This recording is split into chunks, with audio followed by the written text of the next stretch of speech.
El rabino explica en privado los secretos del reino de Eloa. Les dijo: a ustedes se les ha concedido tener la revelación de los secretos del reino de Eloa, pero a los demás se les dice las cosas por parábolas para que no les sean tan claras y no las perciban todavía. Esta es pues la parábola. La semilla es la palabra del Eterno. Los de junto al camino son los que oyen, pero luego viene el enemigo y quita la palabra de sus corazones para que no crean y lleguen a la salvación. Los del terreno pedregoso son los que cuando oyen reciben de momento la palabra, el davar, el verbo, Yeshua, la palabra que viene de Eloa con todos los misterios del reino, nadie más, pero no tiene raíz, por lo que crecen por un poquito de tiempo, pero cuando llega la hora de la prueba, se apartan. Los que caen entre los espinos son los que oyeron, pero al continuar viviendo como de costumbre, se va asfixiando la semilla porque están concentrados en sus preocupaciones, en las necesidades y en los deleites de la vida y no llegan a producir fruto. Los de buena tierra son los que oyen al Dabar Elohim, al verbo de Eloa, con un corazón receptivo y noble, y perseveran, lo que hace que lleguen a producir fruto.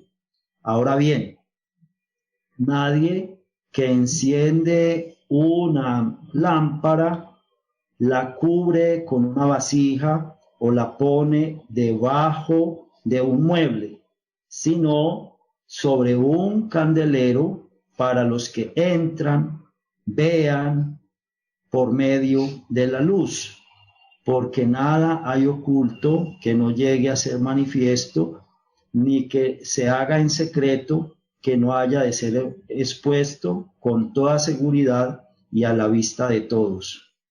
Concentren pues su pensamiento, toda su mente, toda su alma, todas sus fuerzas, todo su corazón en lo que oyen, para que lo pongan por obra, en lo que Shema es oír y obedecer lo que se oye, porque al que tiene le será dado más y tendrá muchísimo, pero el que descuida las cosas pequeñas, aun lo que piensa que posee, lo perderá. Y en el versículo 22, en uno de esos días sucedió que Yeshua entró en una barca con sus talmidín y les dijo: pasemos al otro lado del lago. Y se hicieron a la mar. Mientras navegaban, Yeshua se durmió y una tempestad de viento cayó sobre el lago y la barca se anegaba con gran peligro de sus vidas. Estos sí se mojaron, Israel no se mojó. Y acercándose lo despertaron diciendo: Rabí, Rabí, Rabino, Rabino, perecemos.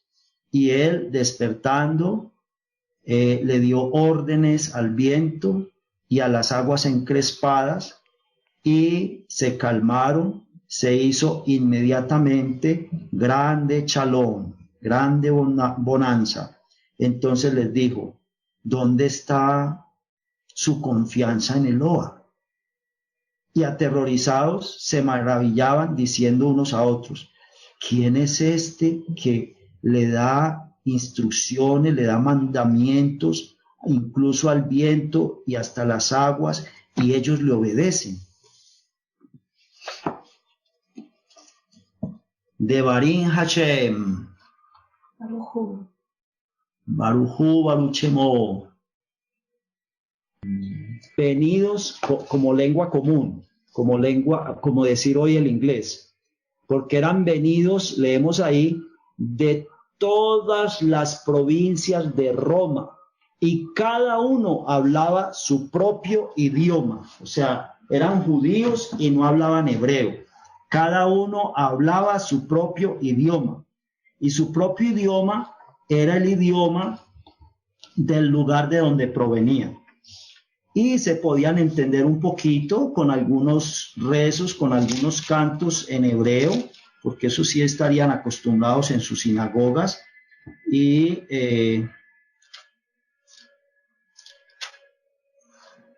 lo leemos en Hechos.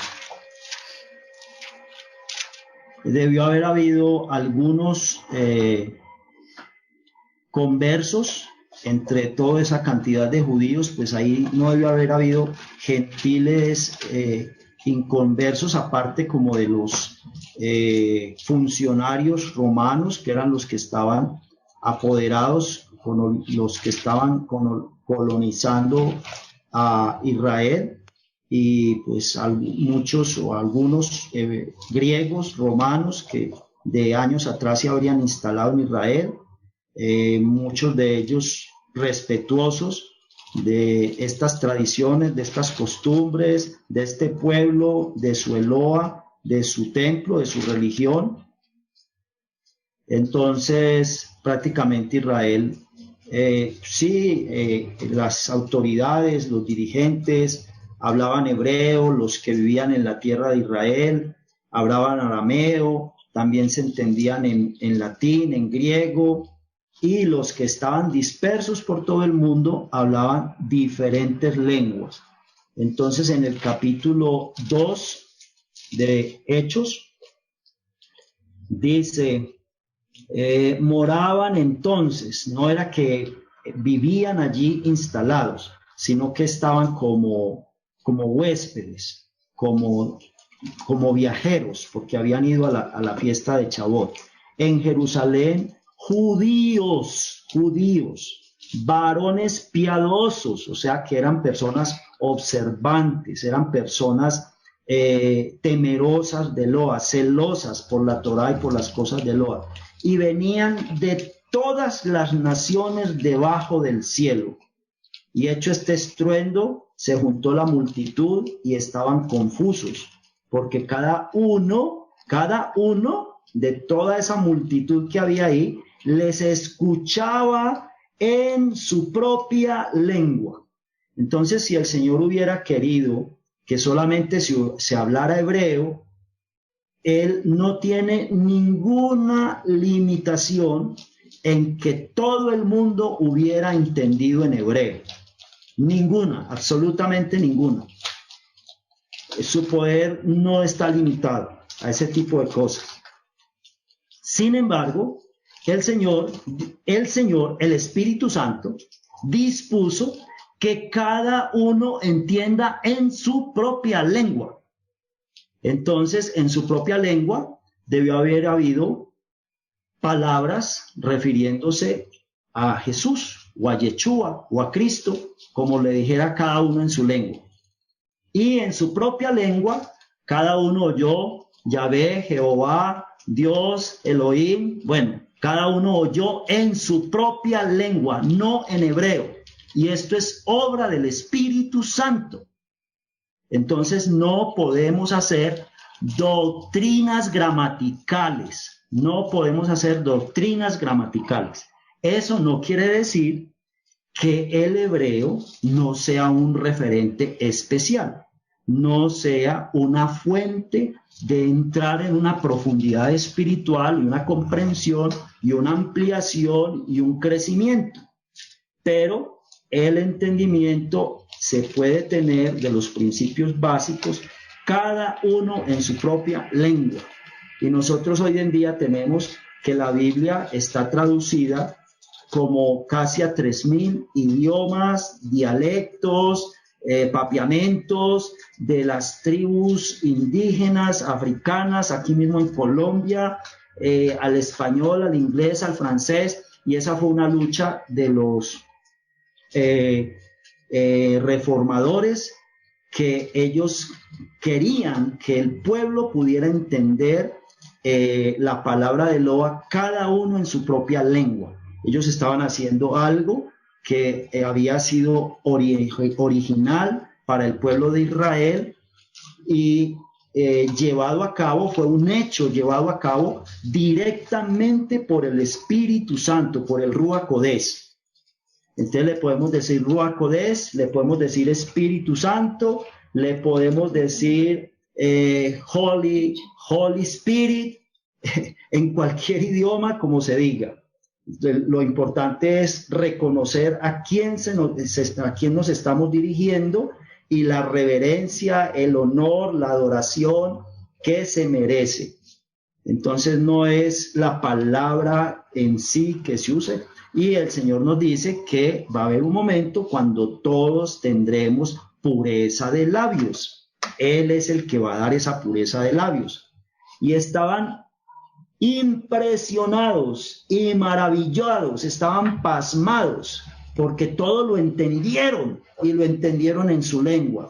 Y decían, no son galileos todos estos que hablan, o sea, hablando de los discípulos que estaban ahí dándoles la explicación, y ellos los identificaron, ellos los reconocieron por el tono de voz. Ellos no tenían un tono de voz en el que pronunciaran el arameo y el hebreo o las idiomas que fueran en una forma, digamos, de Jerusalén, de Judea, muy elaborada del hebreo. Ellos tenían una forma de arameo, una forma de hebreo propia de Galilea, y esa fue la que el Señor usó de parte de ellos. Y para la audiencia, el Señor lo que usó fue que cada uno entendiera en su propio idioma. Entonces no podemos condenar idiomas,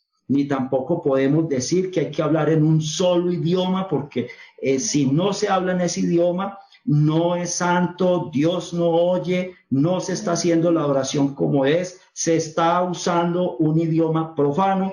Todos los idiomas son profanos, y en todos los idiomas profanos está traducida la palabra de Eloa. ¿Cómo pues les oímos nosotros hablar cada uno nuestra propia lengua en la que hemos nacido? O sea, ellos mismos están reconociendo que ellos no hablan fluidamente el hebreo, no lo entienden, tienen otra lengua común aparte de su propia lengua, para el entendimiento internacional, como decir hoy el inglés. En ese entonces eran el griego y el latín. Y entonces, ¿quiénes estaban allí? ¿Cuáles eran esos idiomas? Y casi que cada palabra de esta se refiere a toda una región donde hay distintos dialectos, diferentes corrientes, vertientes, líneas de cada uno de esos idiomas. Están los partos, los medos, los elamitas, los que habitamos en Mesopotamia, en Judea, en Capadocia, en el Ponto, en Asia. Asia es todo un continente. Asia tiene cientos de idiomas. Asia no es una sola lengua. En Frigia, en Panfilia, en Egipto, en las regiones de África. África es otro continente lleno de idiomas, muchos idiomas. Y más allá de Cirene y romanos aquí residentes, tanto judíos como prosélitos, o sea, romanos, el latín, cretenses, árabes, todos los oímos hablar en nuestra propia lengua, entendemos las maravillas de Dios. Y estaban todos atónicos, paralizados, perplejos, diciéndose unos a los otros, ¿qué quiere decir esto? Pero otros burlándose decían, están llenos de mosto.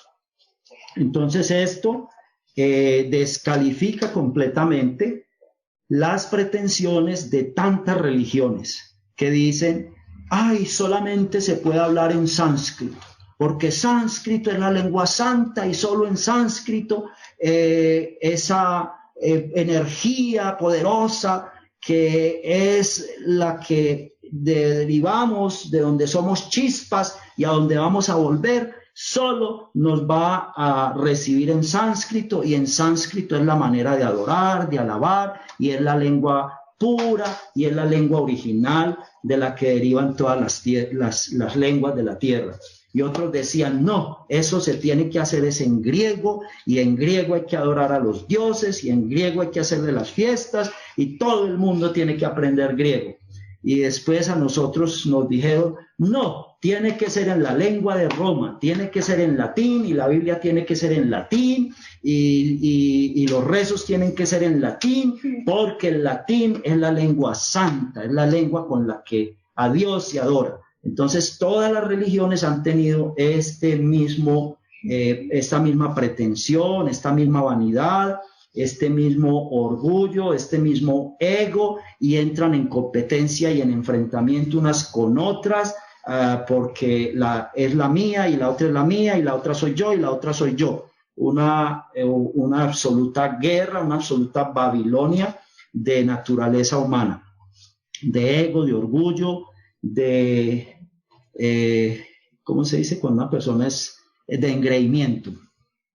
Bueno, entonces, no quiere decir que el hebreo no sea una maravilla, es una maravilla, pero no es para, por ser esa maravilla que es, usarlo o ubicarlo con esa pretensión y con esa altivez y con esa arrogancia y con esa exclusión, porque el Eterno aquí nos está mostrando que no podemos ser excluyentes por ningún motivo, ni por raza, ni por condición socioeconómica, política, ni por idioma, ni por cultura, por nada podemos ser excluyentes. Él quiere que ni uno se pierda, así sea de las cuevas más escondidas, de la selva más desconocida o del desierto más inhóspito, y a lo mejor serán mejores que nosotros y a lo mejor tendrán mejores recompensas que nosotros. Entonces nosotros ya hemos hecho varios estudios sobre esto, hemos compartido en diferentes momentos muchas de estas cosas, de estas temáticas con los hermanos. Sí preferimos expresiones hebreas, pero no quiere decir pues que es un horror y que estamos condenados. Sí usamos expresiones en inglés, en español, o los nombres como usen unos u otros, solamente que pues nos estamos refiriendo y todos reconocemos, identificamos que nos estamos refiriendo al mismo Adón y al mismo Abba, con diferentes términos. El mismo acá en la Biblia se identifica con muchos nombres, con muchos términos. Y lo mismo Yeshua. Yeshua sí que tiene nombres y el Padre sí que tiene nombres, porque no hay un nombre que pueda contener y que pueda expresar la plenitud de todo lo que esos seres son. Entonces cada palabra da una idea de toda esa infinitud que cada uno de ellos es. Entonces vamos a tener acá un canto que dice Jesús, pero nosotros en la parte donde dice Jesús, pues vamos a decir Yeshua o Yahshua, por favor no con Y. Esta semana una judía se me burlaba harto, me decía, a ustedes los latinos se les oye horrible cuando pronuncian cosas en hebreo, entre otras cosas, porque ustedes, hay muchas palabras que para nosotros terminan en M y ustedes las pronuncian con una N, y eso se oye feísimo. Y hay las palabras que son con la Y o con la Yod, eso aquí no suena Y, y ustedes lo suenan Y, y eso es espantoso. Eso nosotros aquí lo pronunciamos I. Diga Yeshua, diga Yeshua. Y entonces, bueno, no diga Yeshua, no diga así, que así no es. Bueno, listo. Entonces, en la parte donde dice Jesús, nosotros vamos a decir Yeshua. Y estamos adorando a nuestro Padre. En la Torá se adoró al ángel que traía el nombre de Eloa ante la humanidad. Y por encima de cualquier ángel está Yeshua. Entonces nosotros vemos que Yeshua dijo que Él nos dejaba el Ruach Kodesh para que Él fuera el que nos guiara, que no nos iba a dejar solos. Y pues las instrucciones o los ejemplos o los hechos de parte del Ruach Kodesh son muy diferentes a lo que nosotros suponemos, creemos, o a lo que autoridades o instituciones establecen y determinan. Bien diferente. Bueno, estábamos pues que en esta parashá, esta mañana habíamos empezado haciendo una enumeración de los temas que contiene la parashá. Y dentro de esos temas está el maná. Muy importante, todo lo que está aquí, sumamente importante, como en cada parashá, casi que cada cosa es de un nivel completamente prioritario. No sabe uno qué escoger, por dónde, de dónde tomar, y todo no se puede. Bueno, entonces tenemos unos hechos realmente preocupantes en todas unas situaciones que se presentan acá con el pueblo de Israel y con Moshe, que se le está cargando culpas a Moshe. Moshe lo que ha hecho, y el pueblo está cargándole culpas a Moshe. Y lo mismo hacemos todos, con nuestros padres, con nuestros hermanos mayores, con nuestros vecinos, nuestros compañeros, con nuestros hermanos en la Keilah, con nuestra esposa, con nuestro esposo, con nuestros hijos. Y ese ejemplo tan lamentable, ese ejemplo tan deplorable, tan despreciable, lo tenemos desde nuestros primeros padres, y ellos son, no porque ellos lo hicieron, entonces nosotros hemos seguido el ejemplo, sino porque nosotros tenemos igualmente naturaleza humana como ellos. Igualmente, si ellos no nos hubieran dado el ejemplo, nosotros lo habríamos hecho. Entonces no depende de que, es que fue por el ejemplo de ellos. No, es porque nuestra naturaleza humana es así. Así es como se comporta, así es como piensa, así es como actúa. Y entonces todo el tiempo le están diciendo a Moshe: ¿por qué nos sacaste? ¿Por qué nos trajiste? ¿Por qué nos quieres matar en el desierto? ¿Por qué nos pones a aguantar hambre? ¿Por qué nos matas de sed? ¿Por qué? ¿Por qué? ¿Por qué? Y no es una queja así suavecita, es una protesta al estilo de lo que vemos hoy en día en las calles, cuando la gente se manifiesta y lanza piedras y lanza arengas y lanza reclamos y hace todo tipo de insultos contra una institución, contra una persona, contra el gobierno o contra una ley, lo que sea. Siempre va a haber un motivo para hacer eso. Y aquí tenemos al pueblo de Israel haciendo eso, y haciéndolo con Moshe y Aarón, haciéndolo con los líderes que el Señor ha establecido. y nosotros así acostumbramos. Hacerlo con nuestros padres, hacerlo con los pastores, hacerlo con los hermanos en la congregación, hacerlo con los hijos. Todo es un reclamo, un reproche, una protesta, una inconformidad, y de esa manera pues estamos haciéndole cargos, montándole culpas a las personas, al patrón, al supervisor, al compañero de trabajo que sea más colaborador, bueno, a todo.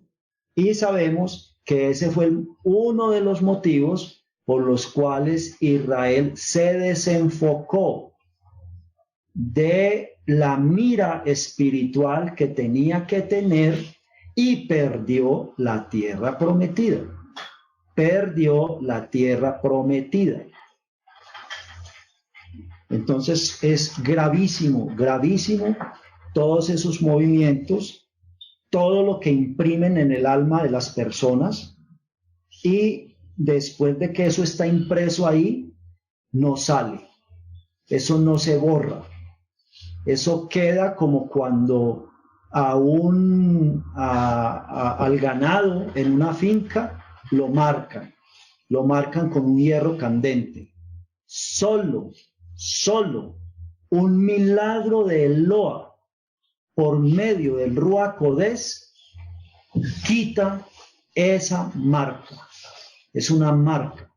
Solo un milagro de Eloa por el Ruach Kodesz borra, elimina esas marcas, esas cicatrices, esas cauterizaciones. Esas son cauterizaciones que se van imprimiendo en diferentes puntos del alma hasta que el alma queda completamente cauterizada. Y todos nosotros en esta época de la historia tenemos todo eso. Ni uno solo de nosotros estamos libres de ese tipo de impresiones. Esa es una imprenta, una impresión en nuestro ser. Y eso poco a poco nos va preparando para la marca de la bestia. Eso es parte de la marca de la bestia. Con sus doctrinas, con sus creencias, con sus costumbres, con sus tradiciones, con sus teologías, con su religiosidad, con sus ritos, con las líneas, con las escuelas, con los seminarios teológicos y religiosos, con todas estas religiones y con todo ese terrorismo que hay de alguna forma en unos o en otros. En algunos casos apacible, aparentemente pacífico, y en otros casos violento, pero es lo mismo. Entonces aquí está, y Moshe sí tiene toda la claridad de la situación y les dice, pero ¿acaso no estamos aquí es obedeciendo al Eterno? ¿Acaso no estamos aquí es siguiendo su instrucción? ¿Acaso no estamos aquí es protegidos bajo sus alas, bajo su jupá, bajo su talit? ¿Acaso no estamos aquí es esperanzados en su misericordia? ¿Acaso no estamos aquí cada uno voluntariamente porque creyó y aceptó ese llamamiento? ¿Acaso no estamos aquí cada uno porque tenemos clara la mira del Eterno para con nosotros, el plan y el propósito del Eterno para con nosotros? Y tenemos el total contraste con Yeshua, cómo Yeshua hace el tikkun de todos estos comportamientos, de todas estas actitudes, de todas estas formas de expresarse. Dice que cuando lo maldecían, no maldecía, y a él sí lo estaban maldiciendo y lo estaban torturando. A nosotros no, todavía. Y al pueblo de Israel tampoco. Al pueblo de Israel lo estaban animando, lo estaban consintiendo. ¿Y cuál es la confianza? ¿Cuál es la confianza? En la palabra, en las promesas de Eloa. Entonces era que estar bajo la confianza en las palabras de Eloa. En hebreo tenemos unos textos de el apóstol. Él no es rabino en el cristianismo, él es apóstol, él es representante de Yeshua, el rabino es Yeshua. El Chalías, el embajador, Pablo, Shaul, nos dice algo así, ¿no?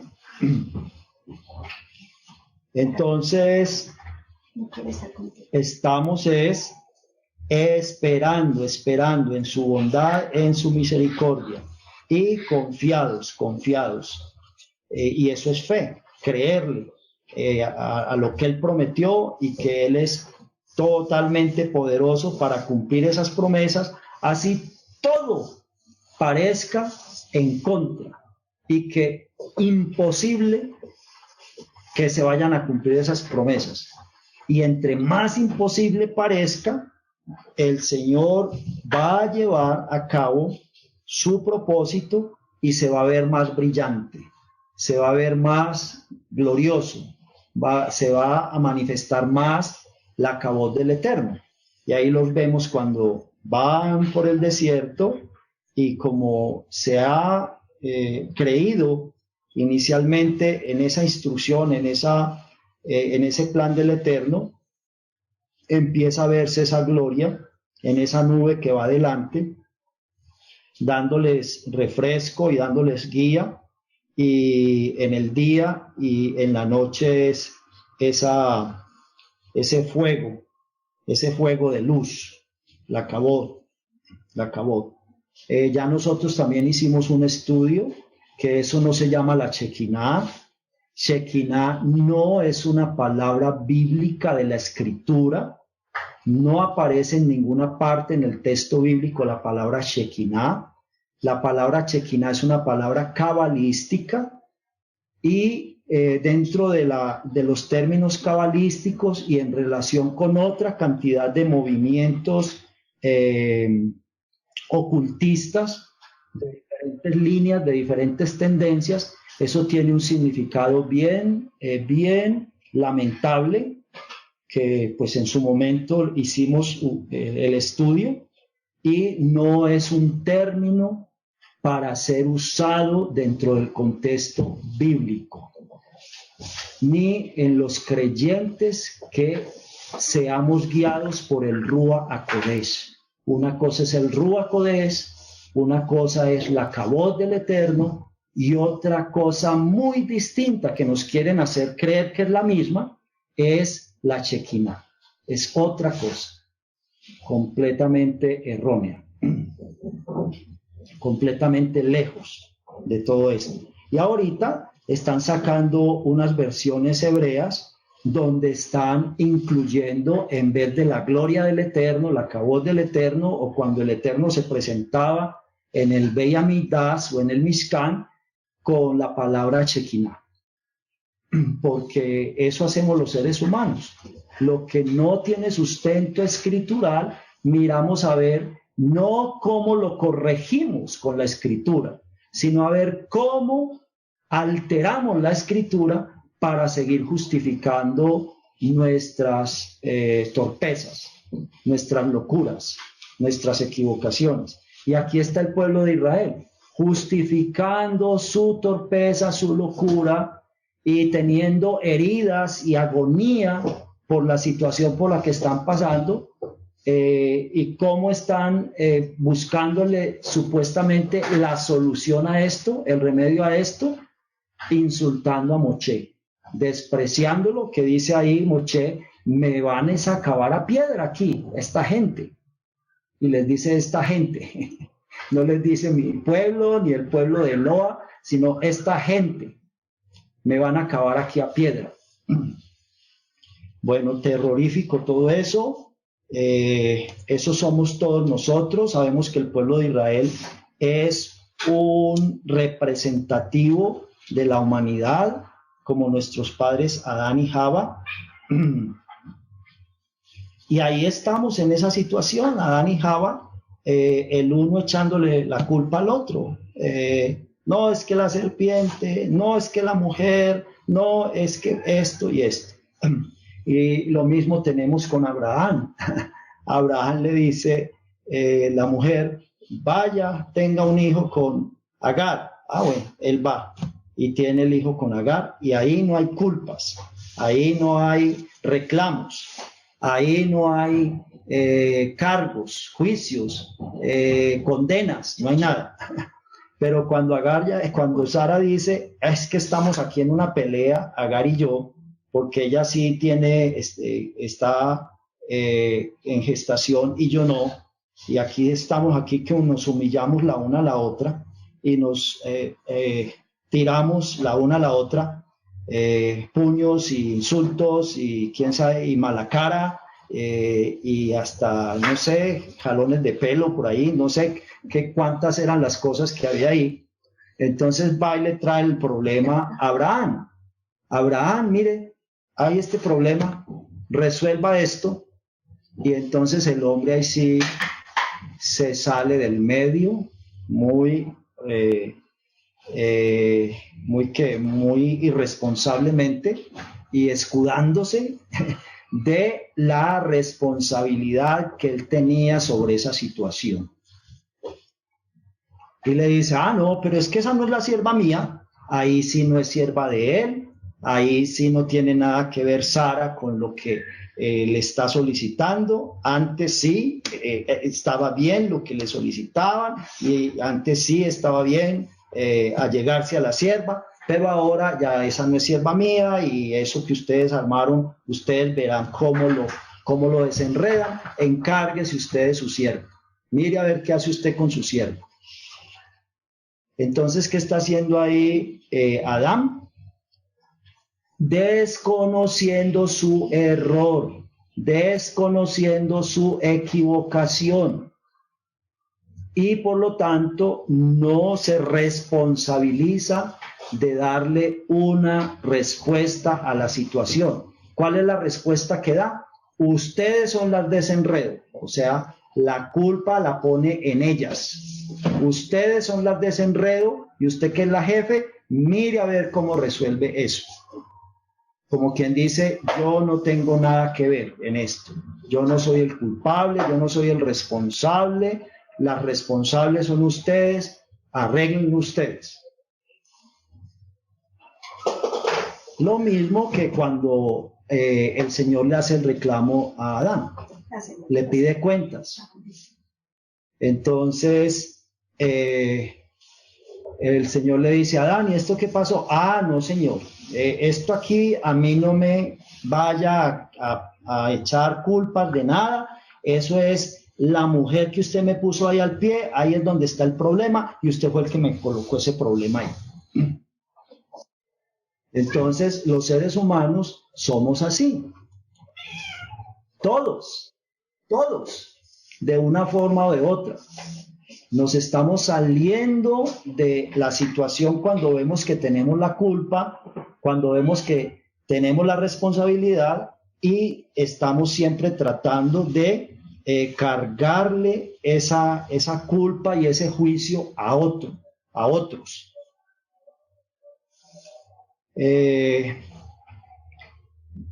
Y realmente Abraham no era culpable, no era responsable, sí, totalmente, más que Sara y más que la sierva, porque él era el juez, porque él era el que tenía las promesas como cabeza, y porque él era el patriarca, y el patriarca pues es el que guía toda la vida espiritual, el que guía la adoración y el que guía el juicio aplicando correctamente la palabra de Eloa, y se hizo a un lado, le hizo el desquite.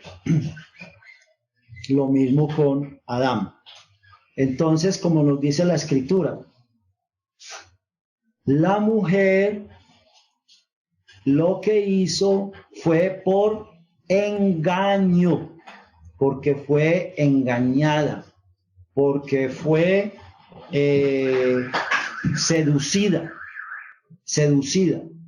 se le aprovechó una característica de su psicología, de su actitud, de su comportamiento y se la embolató, la impresionó con lo que le dijo, con lo que le mostró, con lo que le hizo pensar, con los argumentos que le dio, y ella quedó fuera de enfoque con lo que Dios había establecido para ellos, totalmente fuera.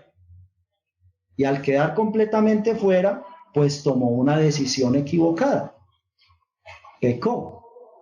Tomó una decisión que no era. Pero dice, el hombre no fue engañado. El hombre no fue engañado. Entonces, el responsable no es Java. El responsable es el hombre. Y la escritura nos dice, por un hombre, no por Java, por un hombre entró el pecado en el mundo. Entonces el pecado en el mundo no entró por Java. El pecado en el mundo entró por un hombre, por Adán, por el primer Adán. Y por eso se necesita un segundo varón, un segundo Adán que sea el que haga el tikkun. Y ese segundo varón está acompañado de una mujer, está acompañado de una Keilah, de un Israel espiritual conformado por los israelitas físicos y por los gentiles, un solo Israel. Entonces, por eso es que en la tradición del pueblo de Israel, el hombre es el que tiene la responsabilidad de hacer el tikkun, de encargarse de administrar y de orientar los servicios religiosos, la abodá al Eterno, porque es el hombre el que tiene que dirigir y llevar a su familia, primero a él mismo y a las personas alrededor, a ese acercamiento a Eloa, como un arrepentimiento, como un reconocimiento de su infracción, como un reconocimiento de su desobediencia, y por eso vemos que las congregaciones son administradas por varones en la tradición hebrea. Es por eso las mujeres no son las pastoras, las mujeres no son las que dirigen las congregaciones, no son las hasanas, las hasanim o las hasanimot, no sé cómo se les dirá, no, aun cuando ahora ya no es así. En muchísimas líneas judías no es así. Lo que pasa, y es una gran mayoría de Israel. Lo que pasa es que la imagen que se muestra al mundo es la de la línea ortodoxa. Las otras líneas no son tan vistosas, aun cuando son más numerosas. Pero la línea ortodoxa es la que tiene más poder económico y más influencia y más reglas y es más determinante y es más positiva, y las demás de alguna manera se acogen, respetan, como en el cristianismo lo más vistoso es la Iglesia Católica. Las otras cada una va por su lado con sus cosas, y en este caso pues las cristianas, las evangélicas no son mayoría, es mayoría la católica. Pero en el judaísmo es mayoría la no ortodoxia, es mayoría, pero no es lo visible. En lo religioso, como son los que enfatizan la parte religiosa, pues son los visibles, la ortodoxia. Por la parte de la ortodoxia están los conservadores, que son los más numerosos, y ahí al ladito de los conservadores están los reformistas, los liberales, bueno, hay muchos otros, y están los laicos, están los ateos, y está toda la gama que nosotros queramos. En ese aspecto, diferencia con el cristianismo no hay, es lo mismo. Bueno, entonces, pues sí es bueno que nos acojamos como a esa idea de esa responsabilidad que nosotros tenemos que tener, y el motivo por el cual, pues en todos estos asuntos religiosos, tiene que ser el hombre el que se encarga de la parte de manejo de las fiestas, de los rezos, de la palabra, de la orientación a la congregación, de la consejería, etcétera, como quien tiene la responsabilidad de lo que pase en el cuerpo de la congregación y le tenemos que dar cuenta de Loa. Y ese es el orden. El Señor dice, Loa es la cabeza, esa cabeza está sobre Yeshua, Yeshua es otra cabeza y esa cabeza está sobre el varón y a Yeshua es al que cada uno le tenemos que dar cuenta en la inspiración del Ruach Kodés y del varón depende la familia. Y en cuanto a esa línea así patriarcal familiar, ese es el orden. Y en cuanto a la Keilah, dice, Eloa es la cabeza y Yeshua es la cabeza de la congregación, Eloa es la cabeza de Yeshua, Yeshua es la cabeza de la congregación y la cabeza de todo varón, y la Keilah es su cuerpo, con unas delegaciones en los varones para responder ante Yeshua. Y las mujeres, pues ellas también tienen sus actividades dentro de la iglesia, o dentro de la congregación, o dentro de la Keilah, dentro del Israel de Eloa, y ellas tienen que hacer muchas cosas, y comprometerse en muchos asuntos, y tienen que colaborar, porque esto es entre hombres y mujeres, pero pues lamentablemente en nuestro medio, casi que ellas no tienen con quién o a quién colaborarle, sino prácticamente se tienen que tomar el trabajo que le correspondería al varón, porque no los hay, o los que haya no tienen la preparación o la disposición o la voluntad o las ganas o no saben, bueno, no sé por qué, el Señor sabe por qué, yo no sé, de hacer lo que hay que hacer. Entonces esa es la estructura, y parece que aquí en este pueblo de Israel todas estas estructuras, estas creaciones que Dios establece de niveles administrativos está totalmente desfigurada, totalmente desaparecida, incluso desde el mismo jardín del Edén. Yo quería que habláramos un poquito sobre el maná. Bueno, porque este maná y las situaciones que hay alrededor de este maná implican todas estas situaciones que hemos mencionado y muchas más, muchas otras. Para ustedes, ¿qué enseñanzas? Y pues lo hago como pregunta, pero esas respuestas son para todos nosotros. ¿Qué enseñanzas nos trae la Torá con esta experiencia del maná?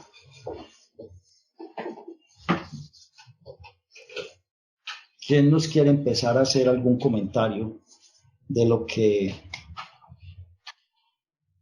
puede resaltar ahí para su vida y para nosotros, para la Keilah, para su familia, para la honra del Eterno, para la boda del Eterno? Si alguien está hablando, veo que todos los micrófonos están cerrados. Entonces, por favor, quien esté hablando, habla el micrófono, que no los estamos oyendo. Uy, se abrieron todos los micrófonos.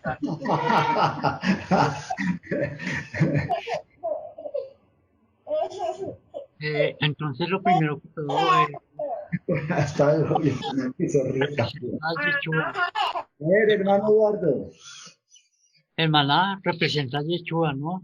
El pan descendiente del cielo. Ah, qué bien. Representa a Yeshua, el pan que descendió del cielo. También. No estaban recibiendo nada, ¿no? El pueblo de Israel en el desierto. Estaban recibiendo ahí una comida maluca, ¿no? ay, esto tan insípido y todo el tiempo esta misma cosa. A toda hora Yeshua, Yeshua y la palabra de Yeshua y el Ruach Kodesh y el Ruach, ay, esto se va volviendo como insípido, monótono, ya pierde sabor, esto ya no sabía nada. No, bueno, no estaban recibiendo nada más ni nada menos que la representación de Yeshua, y era pan, dice la escritura, del que comen los Elohim. Y él comparte con su pueblo Israel como sus Elohim esta comida maravillosa. ¿Quién más? Sí, que el hermano David iba a decir algo, me dicen por acá.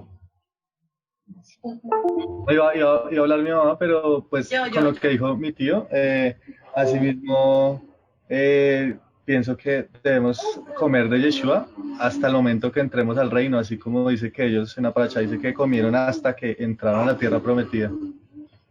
Muy bien, entonces esta comida no es para un momentico, para un solo alimento de un día o para cada año, sino que esta comida es todos los días hasta que vuelva Yeshua. Él nos dijo, cada vez que tomen de esta copa y cada vez que coman de este pan, anuncian mi muerte, anuncian la ofrenda que se hizo para que ustedes se liberen del Egipto en el que están, de este mundo, y todos los días que lo coman, cada vez que lo coman, esta pesa, anuncian esa ofrenda que los salvó hasta que yo vuelva.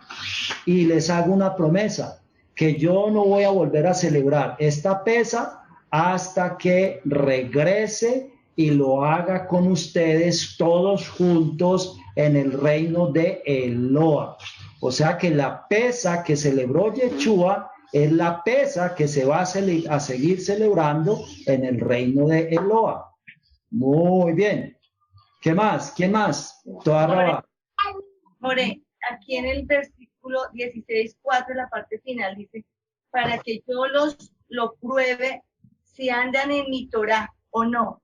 Y entonces, como Yeshua es nuestro pan, el Señor nos está probando si realmente lo que Él nos enseñó, que es la Torah viviente, estamos siguiéndolo o estamos todo lo contrario, todo el tiempo murmurando, todo el tiempo desviándonos, no dejando de tomar la cruz cada día y morir a nuestro yo.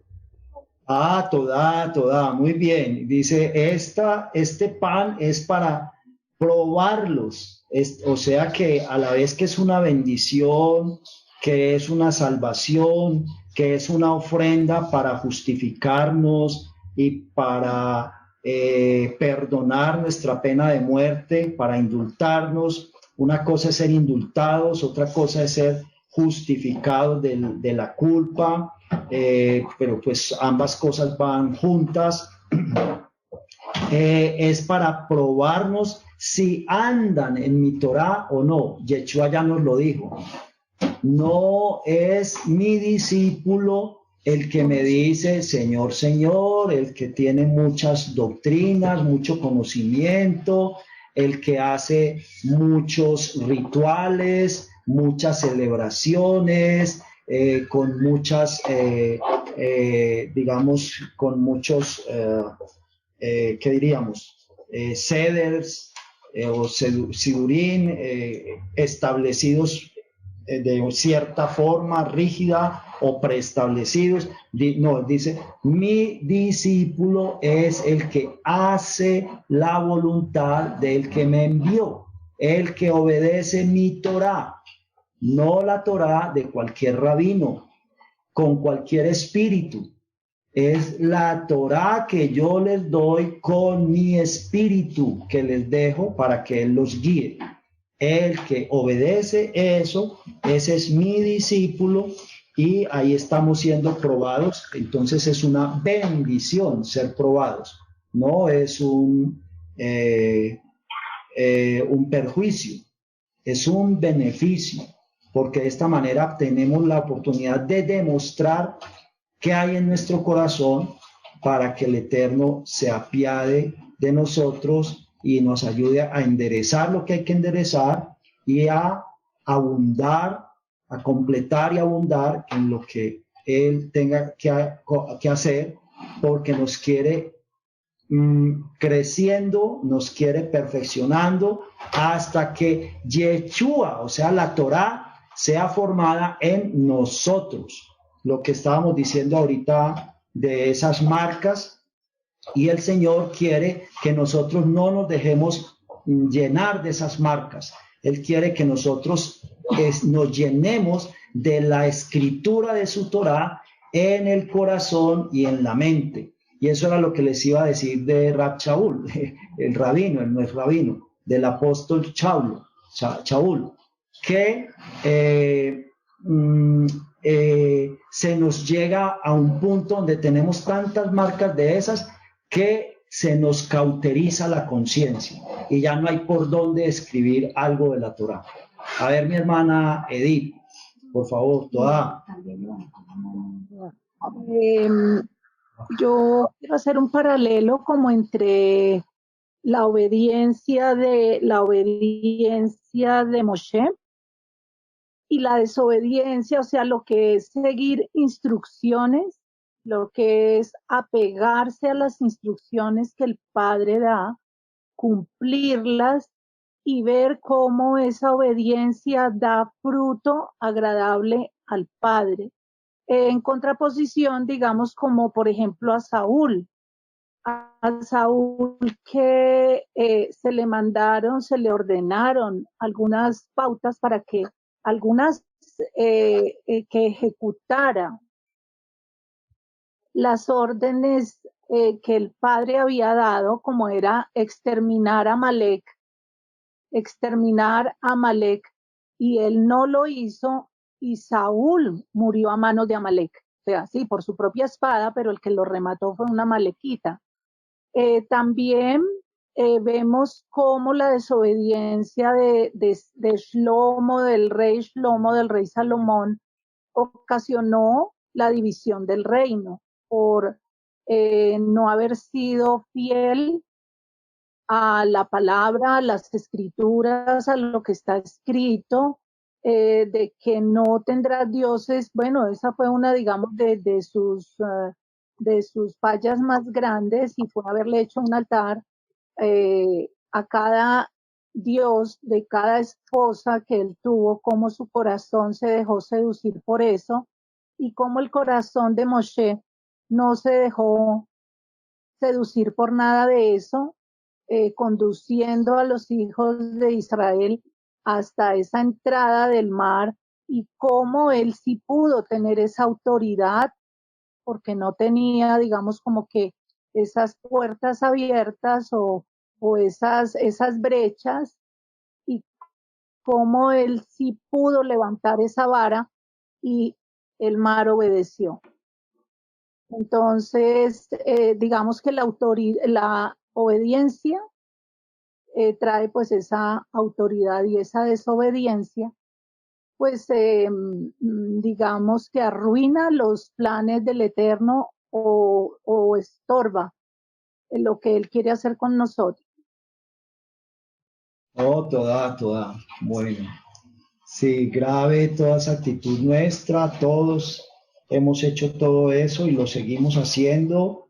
Nuestro esfuerzo es a disminuir y a excluir eso de nuestras vidas, y el milagro final, el milagro en el proceso y final de que vaya habiendo un control, un dominio, y que luego desaparezca por completo, pues es gracias a nuestro Abba. Hermana Esmeralda. Bueno,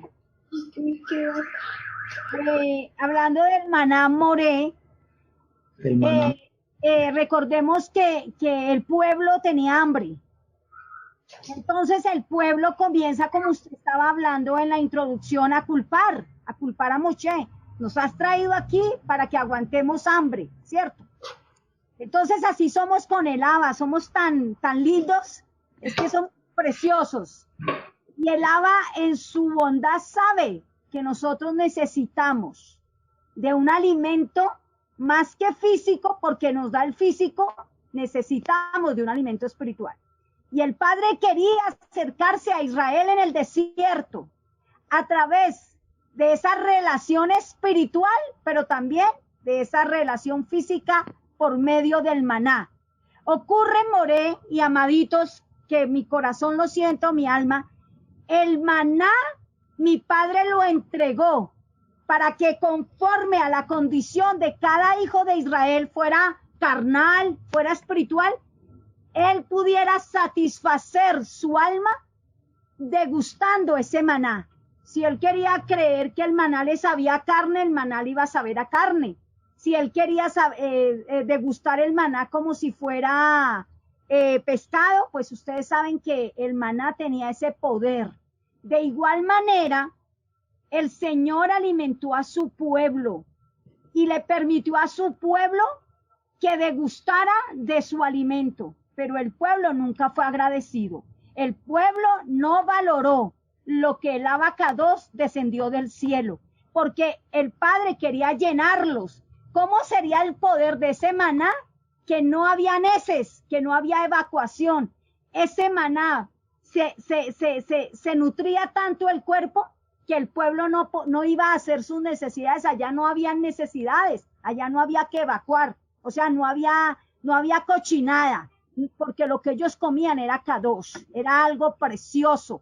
Entonces nosotros asimismo, lo quiero traer a nosotros asimismo se nos ha dado ese maná del cielo como a Israel, pero Israel no miró la parte espiritual, Israel miró la parte física, y entonces Israel perdió esa oportunidad de haber experimentado al Mashiach y la gloria de Abba a través de ese alimento. Nuestro Padre nos ha dado ese alimento y también nos lo trajo físicamente a este siglo desde hace 2000 años y nos lo está dando en esta alabar a nivel espiritual. Y Él está diciendo, cada uno le di libre albedrío y cada uno tiene la oportunidad de experimentar este alimento, tanto físico como espiritual. Y nuestro Padre quiere, cuando nos habla de la comida kosher, que nosotros podamos ser alimentados por ese maná, que es la palabra, y que esa palabra haga mella en nuestros cuerpos, porque es que a mí me gusta ese de Barín capítulo 7, donde dice que si nosotros amamos la escritura, y que si nosotros cumplimos el alabar, que nuestros cuerpos serán sanos siempre, sanos, y nosotros no hacemos sino pedir, oren por mí, oren por A, oren por B, oren por C. No estoy criticando porque yo también me identifico, que yo también pido, pero es una reflexión que yo traigo en este momento de mi alma, de mi espíritu, que nuestro Abacados quiere que corramos a Él, que nuestro Abacados nos ha dado ese alimento para que cada uno en la experiencia que tenemos con Él degustemos ese maná y valoremos ese alimento que nos lo acabó de decir el Moré, alimento de los Elohim, alimento para nosotros, para los hijos de Eloa, para los que estamos sentados en lugares celestiales con Yahshua. Entonces, ese maná que el Padre trajo para Israel, Israel no lo valoró, pero hoy el Padre lo está trayendo a nosotros y el Padre nos está exhortando a que valoremos, porque el Moré dijo, si dejamos que nuestros corazones se cautericen, ese maná no va a poder hacer el trabajo que mi Padre quiere prepararnos para entrar al reino de los cielos, que es el Olam Abba. Y entonces vamos a caer rendiditos, como dijo el Moré, al hombre antimesías. Amén. Toda Rabá, llama la atención cómo fue la sorpresa del pueblo de Israel cuando vieron este milagro, y entonces ellos no lo logran relacionar con ningún tipo de alimento.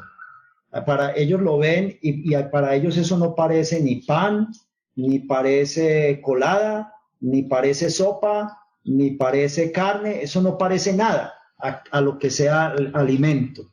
Y entonces ellos preguntan, ¿y esto qué es? ¿Y qué es esto? Y pues esa es nuestra posición frente a Yeshua. Y esa es la posición del pueblo de Israel frente a Yeshua. ¿Y este quién es? ¿Y este quién lo mandó? ¿Y este de dónde viene? ¿Y este de dónde se trae toda esa teoría? Toda esa enseñanza. Y siempre es ese cuestionamiento. Entonces, pues hay una forma de preguntarlo como positivamente. No siempre es una pregunta despectiva. Como, uy, qué maravilla, miren esto tan extraño, qué alimento tan formidable, tan milagroso, tan maravilloso, ¿qué es? Y hay personas que encuentran a Yeshua y hay judíos que han encontrado a Yeshua. Muchos de ellos, hace unos días estaba mirando el testimonio de un rabino ortodoxo, fiel, leal, integrado a su comunidad en Miami, y él preguntándole al padre, padre, ¿quién es el Machía? Padre, ¿quién es el Machía? Padre, yo sí quiero saber quién es el Machía. Padre, revélame al Machía. O sea, estaba pidiendo esto, quiero maná, ¿dónde está el maná? ¿Cuál es el maná? ¿Qué es esto? ¿Dónde es que está? Y entonces, por alguna circunstancia en su vida, él empezó a leer la Brida Hadachá.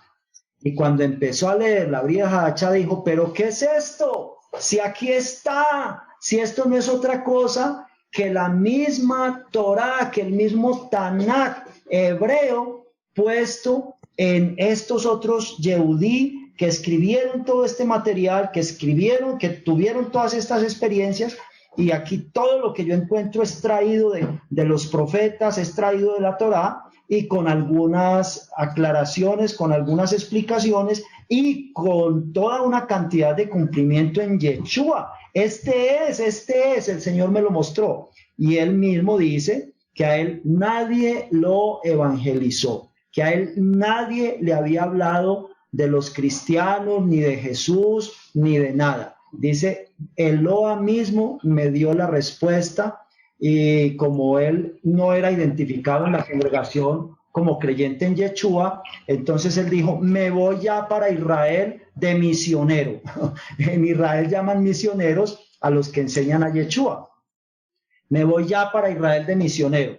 Y pidió que le ayudaran para hacer aliyá, y como él era amigo ahí de la congregación, y ahí estaba en la congregación el que manejaba todas esas trámites para viajar a Israel, y como él era un judío ortodoxo, ultraortodoxo, tradicional de toda su vida, entonces pues a él no le preguntaron nada, ni le pidieron cuentas de nada, ellos no tenían ninguna, digamos, prevención con él, y a los 2 días ya tenía el hermano Yehudí de la sinagoga los papeles para viajar a Israel.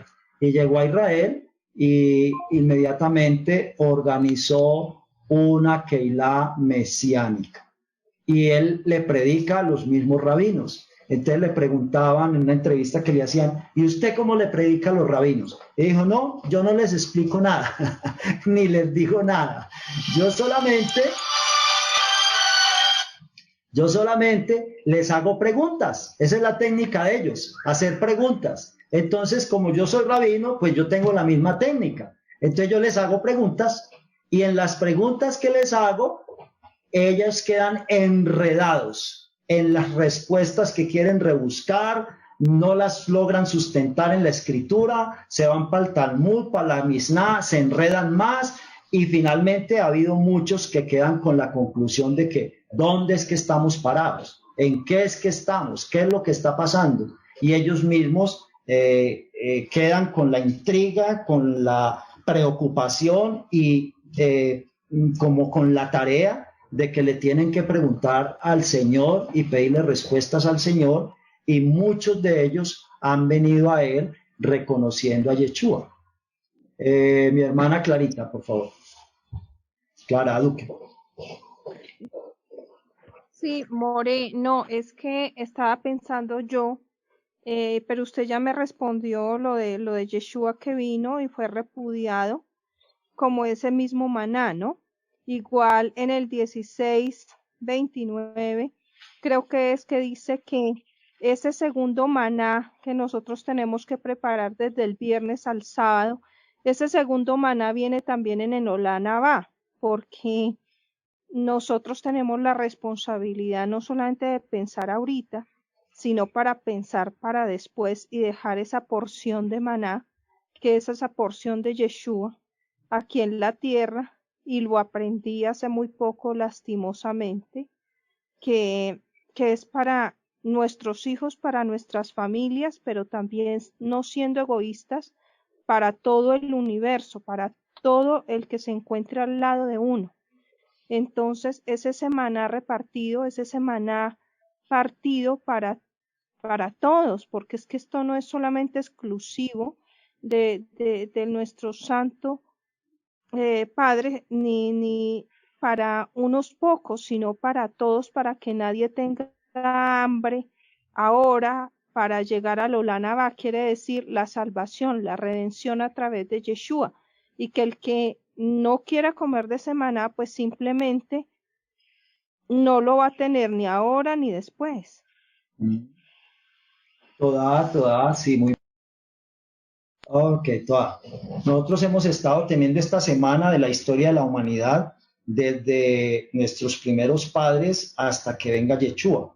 Y en el último día, que ya estamos, antes de empezar el Shabbat milenial, debe haber doble porción, debe haber doble alimento, debe haber abundancia de la palabra de Eloa entre su pueblo físico, los hijos de Abraham, Isaac y Jacob, que hoy conocemos un poquito, identificados como judíos, pero que hay un poquito de judíos y un poquito de otras tribus, y para todas las tribus perdidas de la casa de Israel, y incluyendo todos los gentiles, este maná ha sido esparcido, ha sido difundido, ha sido ofrecido, proporcionado a todos, en todos los lugares del mundo.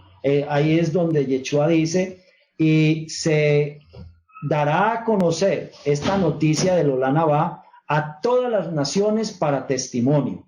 Entonces no es para convertirlas, no es para, volverlas al Eterno, porque nacionalmente, universalmente, todavía no es el tiempo, pero sí para que muchos de la humanidad hagamos esa chubá, ese retorno al Eterno, comiendo de este maná, de este pan, de este mensaje del reino. Como leíamos en la parte de la Brija Hadachá, esta Torá, Yeshua, es el que tiene los secretos del reino. Él es el que tiene los secretos del reino. ¿Cómo los tiene? Porque tiene la llenura del Rúa del Padre, que es donde está toda la sabiduría de Dios. Y es la forma como Él los transmite a todos los creyentes en todo el mundo. No es en una forma de solamente de intelectualidad o de academia. Eso puede de alguna forma contribuir en algunos casos, en otros casos eso dificulta, entorpece, hasta impide.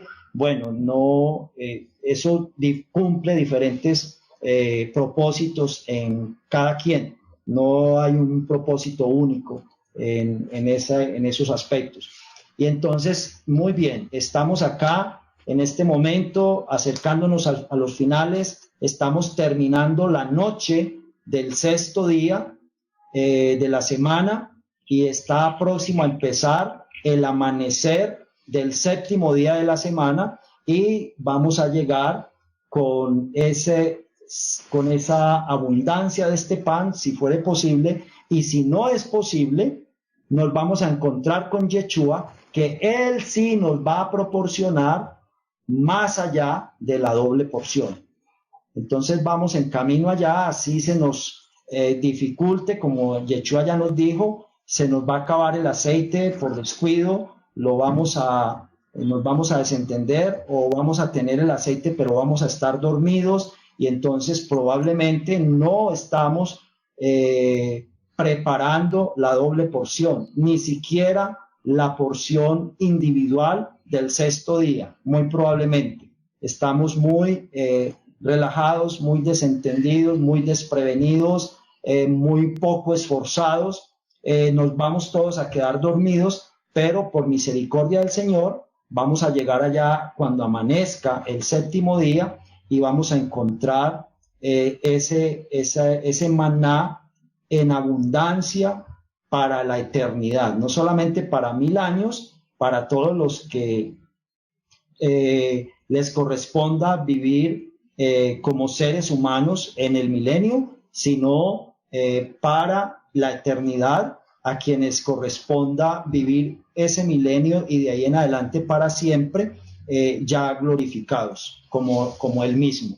Entonces, esa es la misericordia del Señor, que sabiendo cómo somos nosotros y que no somos tan responsables y que no somos tan laboriosos y enfocados en la prioridad que tenemos que tener, entonces, pues sí, Él va a evaluar qué aceite llevamos allá, con qué hemos llegado y nos va a regalar la salvación, pero de ahí en adelante nos va a dar maná por la eternidad y le va a dar maná Yeshua ahí mismo dirigiendo el reino de Eloa por ese milenio y luego por la eternidad el Padre mismo.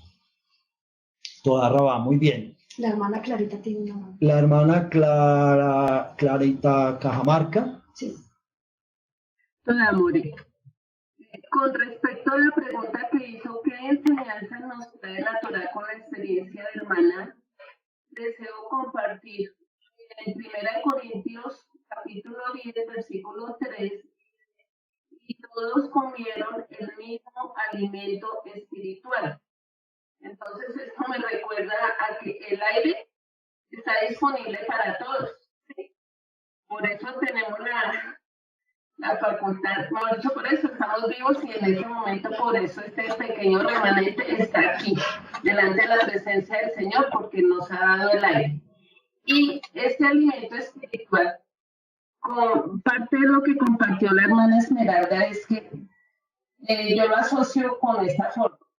De mi relación con el Señor, soy yo la que le da el sabor, la sazón, digámoslo así.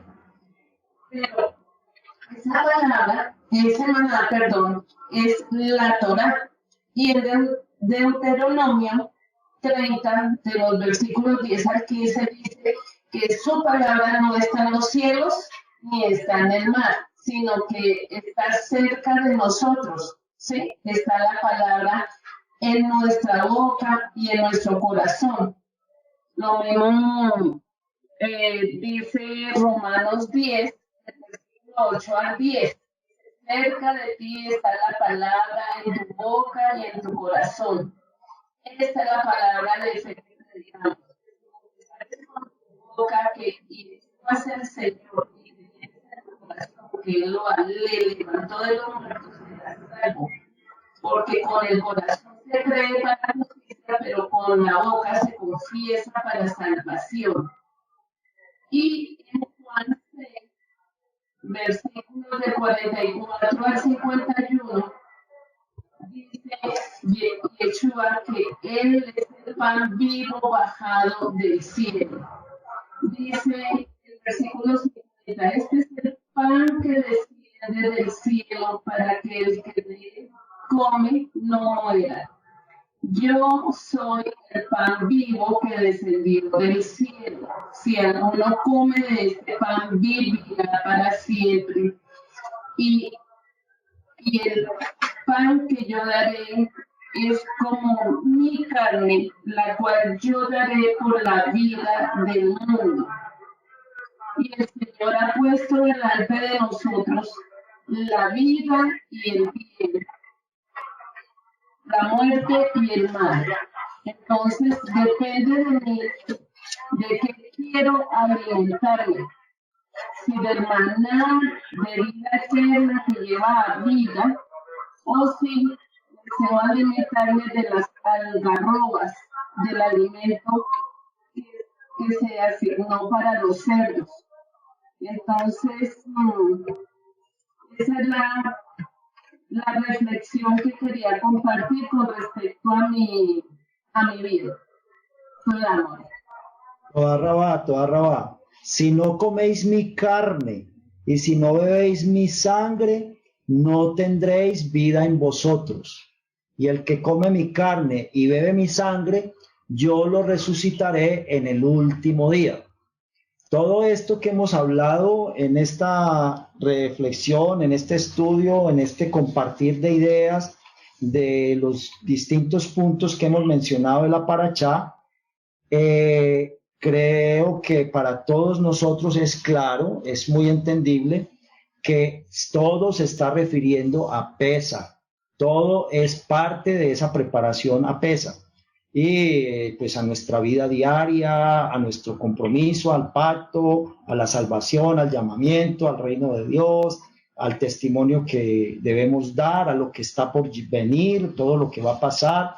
Bueno, todo es una sola unidad. Aquí no, pues es que tenemos que partir por pedacitos como para poder comprender ciertos detallitos de toda esa unidad, pero nada de esto es independiente, desconectado lo uno de lo otro, todo es una sola cosa. Muy bien. Un elementico que me gustaría complementar con lo que todos los hermanos, las hermanas nos han ayudado. Qué pena. El hermano Eduardo, después de la hermana Esmeralda, dijo que había dicho que yo no le entendí, que yo no oí. No, More, ya lo dijeron. Ya, usted, la hermana Clara, dijeron la idea que yo tenía, entonces ya. Ya. Bueno. Entonces quiere decir que por ahí anda la inspiración del Padre, trayendo las mismas ideas a los unos y a los otros y otras ideas complementarias, así sea la misma. El uno la dice con un enfoque, con un matiz, el otro la dice con otro, y todo esto es tiene todo color, y todo el color junto es luz. Todos los colores juntos son luz.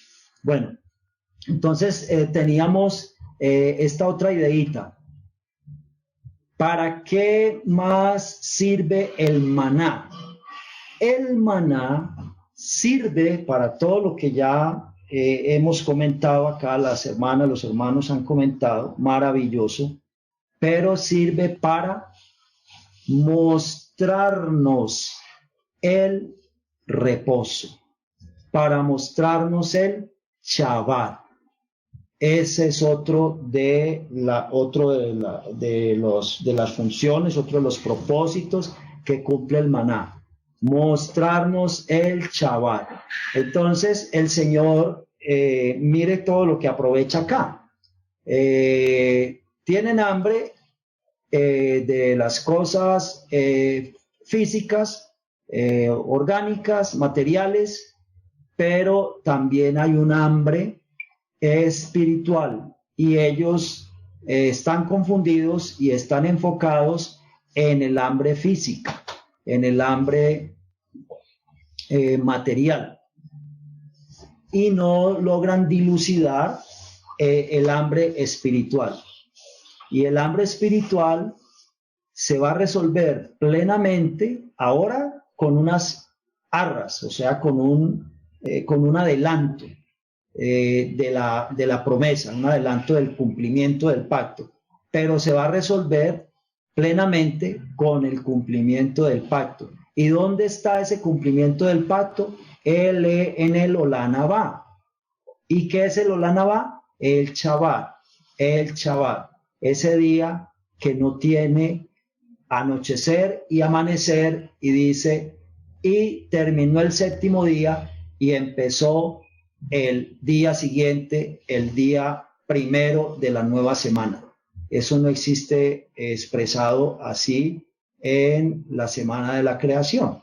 Y el pueblo de Israel lo entiende muy bien y dice, anhelamos ese día que será todo de Shabbat, sin un anochecer, Y cuando ese día termine, viene el octavo día, que es el octavo día de Pesach, o el séptimo mejor, y es el octavo día de Sukkot, que ya ni siquiera noche física va a existir, ni siquiera noche física va a existir. Viene la nueva Jerusalén y en ella viene el Abba mismo a habitar con nosotros, y Yeshua se le sujeta a él y le entrega a él todas las cosas ya unificadas, ya santificadas, y él reinará por siempre con los hombres, y no se necesitará el sol, la luna y las estrellas para iluminar, porque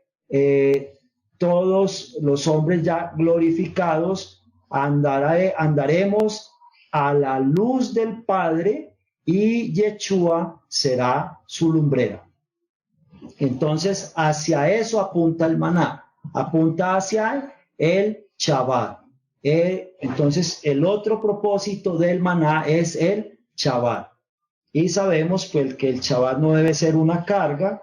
Yo creo que nadie aquí está con una carga de estar acá sentado, estudiando estas cosas, cantando, danzando, orando, en esa armonía con los hermanos, viendo que el Espíritu se está moviendo en medio de nosotros, con nosotros, clamando porque el Señor nos llene de su amor, de su gozo, de su alegría, de su shalom, de su discernimiento, de su luz, de su dominio, dominio propio, y que dispongamos todas las facultades que Él nos regaló a adorarlo en este día, y que este es el día que Él nos ha convocado, este es el día que hizo el Señor. Y entonces aquí tenemos el que dice: yo soy el Señor del Shabbat, yo soy el Señor del día de reposo. Y pues para que vayamos mirando pues la importancia de aprovechar estos Shabbat que el Señor nos ha regalado en nuestra vida, y a ir haciendo tikkun, ir haciendo mejoramiento, corrección, ir haciendo recuperación, como decimos a veces, que si he perdido un tiempo precioso con mi esposa, con mis hijos, con mis amigos, con mis estudios, con mis asuntos, entonces cuando se me da una oportunidad yo digo, hay que recuperar el tiempo perdido. Entonces estamos a tiempo de recuperar esas oportunidades que el Señor nos ha regalado. Todavía no se ha extinguido su misericordia. El propósito del Eterno, como decía la hermana Clara Duque, es que ni uno solo se pierda de toda la humanidad, porque Él ama toda su creación, que hace unos procesos y da ciertas responsabilidades a unos y a otros, y unos tienen más por qué dar cuentas que otros, pero eso no significa que la salvación sea exclusiva de ciertas descendencias, genealogías o naciones o lo que sea. El Eterno ha dado a Yeshua para llevarnos a todos a la salvación, al perdón, a la justificación, y ha dado su Rúa a todos los que lo pidan con buena intención y con anhelo, así como estaba este pueblo pidiendo pan. Debemos estar nosotros como un niño recién nacido, deseando la leche no adulterada. Pues lamentablemente hemos tomado muchas leches muy contaminadas con muchas cosas, inocentemente, creyendo que ahí es donde está la manera de acercarnos al Padre, porque eso es lo que buscamos. pero por su misericordia Él nos hace correcciones. Y Él nos dice, no, esa no es la manera de buscar, esa no es la manera de acercarse, esa no es la manera de servirme, esa no es la manera, es así, y lo teníamos ya dicho, ya tan claro, ya explicado por Yeshua, por sus maestros autorizados por Él, y nosotros seguimos ahí embotados, embriagados, comiendo comida chatarra y no maná, ni comida espiritual. Entonces, toda Rabá, bendiciones, tan amables, nos volvemos a conectar, por favor, 3 de la tarde, un poquito antes, por ahí faltando 10 para las 3, que tengan una ciudad, mucho regocijo en familia, en mucha alabanza, agradecimiento al Eterno. Este Shabbat es el Shabbat de la canción, de la danza. Todos los Shabbat deben ser así también, porque todos los Shabbat nos están enfocando hacia lo mismo, al que es el Señor del Shabbat, que lleva todas las cosas a la Ejad, a la cabeza de la creación, que es nuestro Abacadosh. Shalom. Shabbat, shalom. Shabbat.